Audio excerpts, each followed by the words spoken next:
The Love Affair event is on at Whole Foods Market with deals on delicious desires through February 14th. The floral department's in full bloom, so look for savings on double dozen bunches of roses. In the meat and seafood departments, save on animal welfare certified New York strip steaks and sustainable wild-caught lobster tails to make the night sizzle. Gifts from the wellness and beauty department are always a nice touch. And you have to grab those chocolate-dipped strawberries. Make Whole Foods Market your Valentine's Day destination. Today on CityCast Madison. It's Thursday, so of course we're dishing on Madison's food scene. Have you ever had a Paczki? These delicious jam-filled pastries are a staple of many Mardi Gras celebrations, but they can be kind of hard to find in Madison, especially now with Lane's Bakery gone. Well, allow me to introduce you to the Ugly Apple Cafe. You can get your Paczki fresh and made to order by local baker Laurel Burleson, but only for the next 2 weeks. It's Thursday, February 1st. I'm Molly Stentz, and here's what Madison's talking about.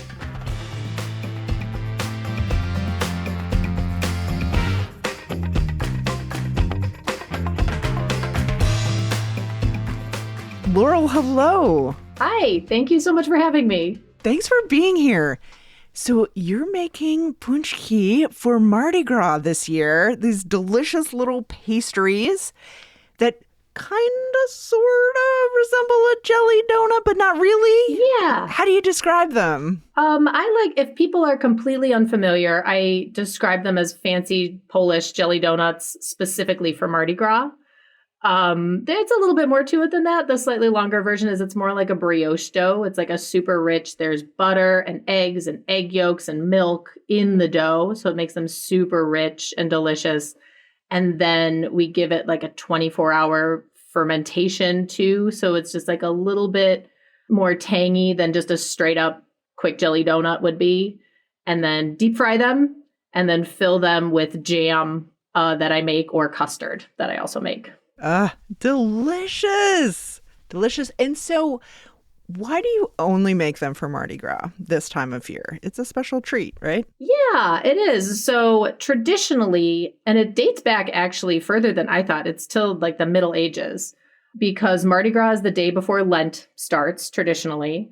So people in Poland or that area, I feel like it was probably before there was actually Poland, would try to use up all the other things they had to have one more delicious delicacy before they had to start giving up things for Lent. So that's why I use up the rest of the sugar and the fruit and the butter. They were traditionally fried in lard. And so just like get all this rich, delicious stuff out of the house so you wouldn't be tempted for Lent and put them all in one super yummy treat right beforehand. One last hurrah before the fast. Exactly. So you grew up eating them. Do you have a memory of the first time you ever ate one? Yeah, well, so I grew up in the Chicago suburbs, and they're a big deal down there. And my mom would always go to the little bakery that was not far from our house and get them. And so when I was pretty small, I don't remember the first year, but it was just there would be a day when I would wake up and these amazing, in my probably 6 or 7-year-old mind, donuts were just in the house. And it was like, what? I get one of these for breakfast? Yes. Why? And because my mom grew up in the Catholic tradition, but then by the time she had us, I feel like we weren't really doing Lent. So it was like, wow, we got a yummy treat. This is amazing. Why did you decide that you wanted to carry on the tradition and make them for Madison? Well, I moved up here about 10 years ago and realized that it just wasn't as popular of a thing. There were like a few bakeries that did them and maybe grocery stores, but it also seemed like, oh yeah, here's our jelly donut. Now we're calling them Paczki. Like it didn't seem like people were taking it as seriously as I remembered them kind of being. And rather than trying to go out and seek out the best one that someone else was making, I was like, I should try to do this. I was already a food professional at that point. And when I started my business 7 years ago, it was something that I started working towards like, okay, this is something that I can bring to Madison and more people and share in this tradition that I love. So I've been selling them kind of on a smaller scale the last few years. And then last year, and then now this year, we've been like honing the recipe, trying some different types of flour. I typically do a few different fillings and some favorites every year. And so I'm really, really happy with how they're turning out this year. Yeah, what's in them? Well, I have 6 varieties, 2 custard, bourbon vanilla bean custard and a dark chocolate, and then apple cinnamon with like pieces, because that's part of it too. It's not a jelly donut. It's like a jam filled or custard filled. There are bits. It is not a smooth gel. It's chunky. So apple cinnamon with local apples, strawberry brown sugar, raspberry currant, and brandied dry plum. The prune ones are traditional. I feel like people don't like the word prune, but prunes are dried plums. And so I kind of reconstitute them in brandy and apple cider and then blend them. And that one turned out really good. I hope that the traditionalists will be pleased with those. I mean, it sounds good to me, especially with the brandy. It turned out really good. Those were not my favorites when I was a kid. The prune ones were not the ones I would go for, but I did a test batch last week of that filling and it was like, oh, dang, these are actually pretty good. What was your favorite as a kid? Probably strawberry or apple. Yeah.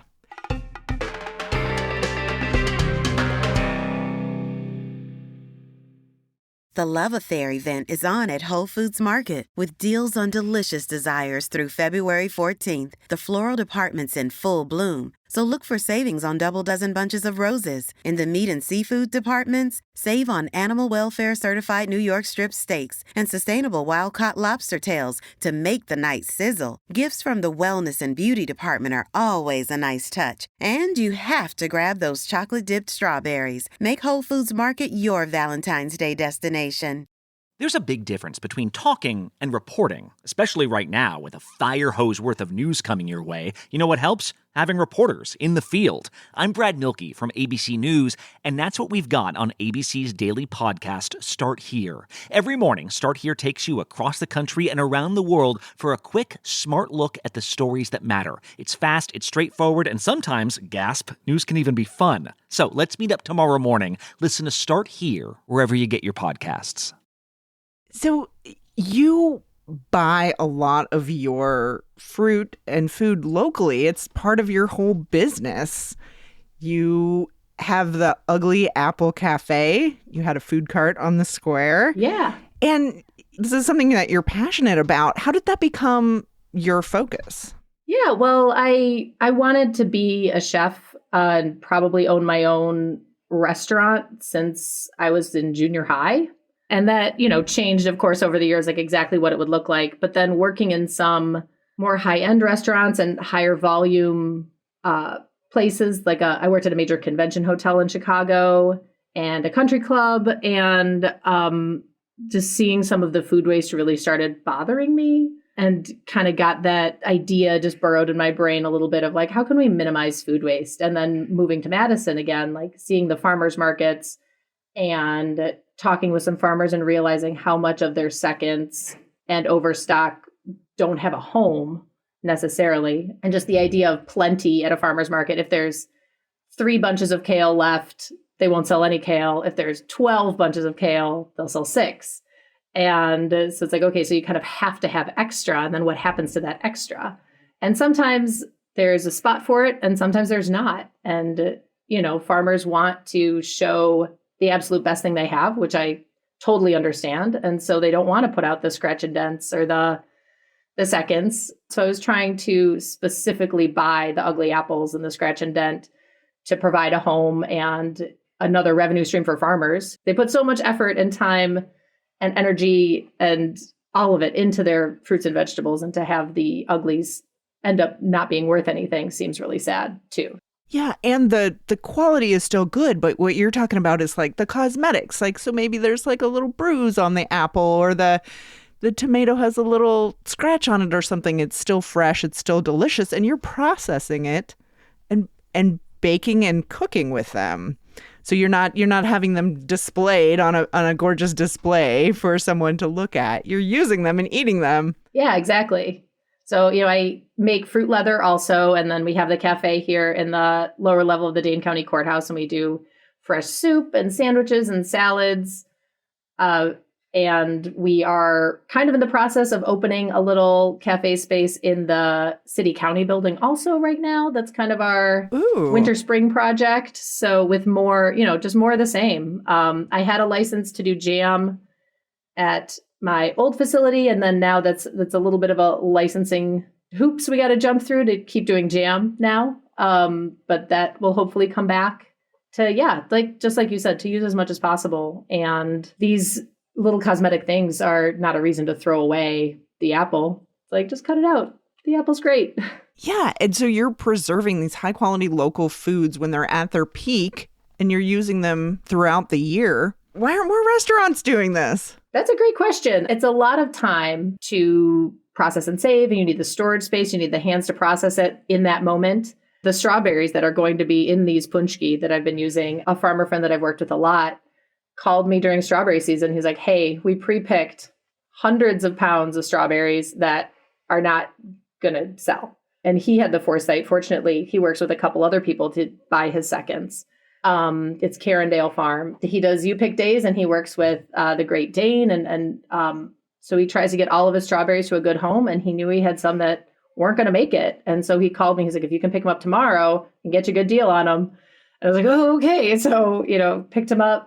Called everyone I knew to try to shuck strawberries, and we froze a bunch. I made some jam right away, like freezer jam and strawberry lemonade, strawberry scones, strawberry everything in that moment. I have dehydrators and freeze dryers too. So I do a strawberry apple fruit leather, and we're still going through the frozen strawberries that we saved from the summer, and they're delicious. It's an amazing thing, and I'm glad we could help each other in that moment, that I could give his strawberries a good home. And now I have these strawberries to use. So yeah, it worked out. Now you're incorporating them into your delicious pastries that we can eat in the middle of winter. In February, we can have fresh local strawberries. What a treat. Yeah, definitely. So I'm curious, the paczki that you make are this special treat for this type of year, right? Like this time of year is when we eat them. You're doing this pop-up sale for Mardi Gras. I'm curious what your take is on like how Madison celebrates Mardi Gras. I guess I feel like Madison maybe doesn't have as big of a culture of celebrating as other cities that I've lived in. Yeah, I would say that that's accurate. I know that paczki specifically are a bigger deal in Chicago and Milwaukee. Yeah, and because I feel like this is such a special treat and something that is kind of hard to find here in Madison. And that's one of the really cool things. Like, you are doing this. How does it work? How do people get them? How do they find you? Well, they can go to my website. I have a little pop-up screen right now with an order form. I can send things out, or people can pay when they arrive. But you can fill out the order form, get your order in. I'm also doing a pop-up with Pasture and Plenty, that they are going to have some of them for sale on Tuesday and the Saturday after Mardi Gras. If Tuesday is just tough, I mean, it's a work day. It's tricky for people to get to places.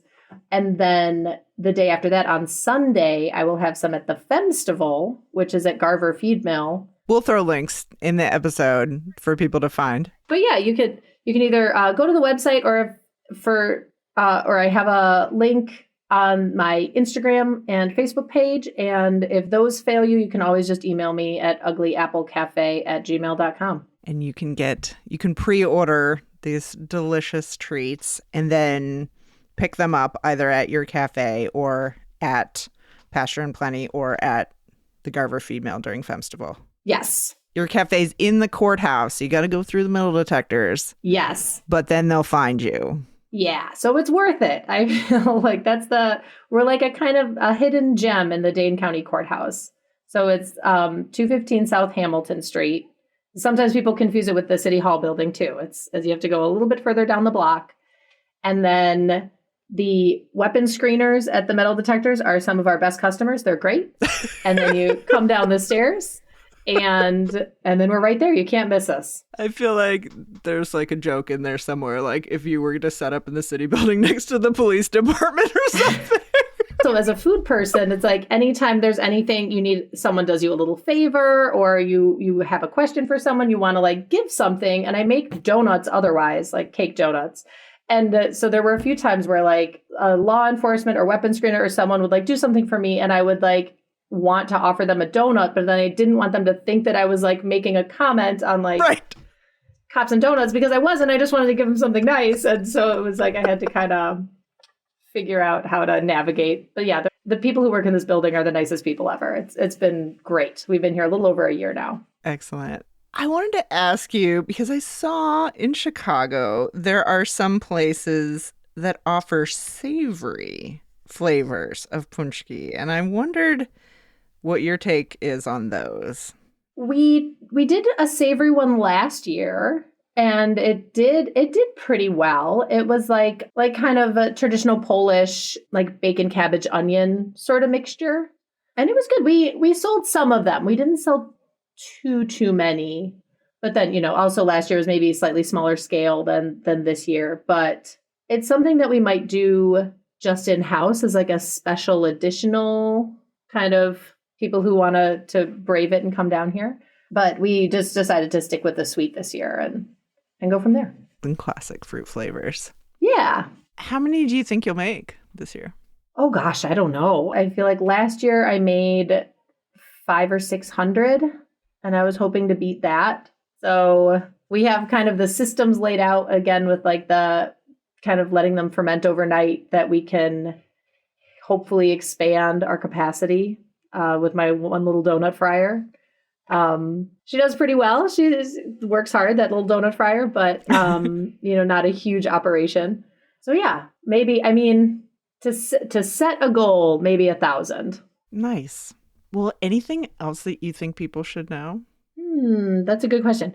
The comparison that I've been giving people lately too, it's like comparing like a delicious chocolate truffle to like a king size Hershey bar. Like if you see like a jelly donut somewhere, it's like, oh yeah, this is like satisfying. Maybe it'll scratch the same itch, but like having like the Paczki with all the rich stuff in there and the fillings, it's just like a delicious, rich little bite that's like super satiating in the same way like a little chocolate truffle might be.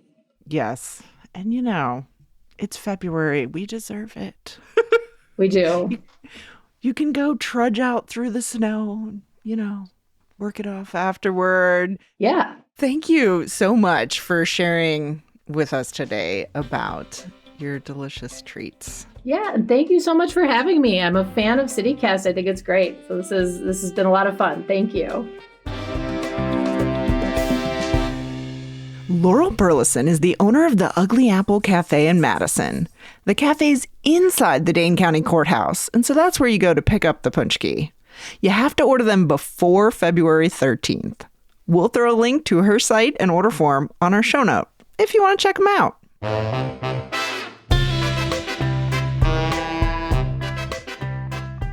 That's all for today here on CityCast Madison. I'm Molly Stentz. If you enjoyed the show, why not share this episode with someone who's ready for Carnival? We'll be back tomorrow morning with more stories from around the city. Ciao.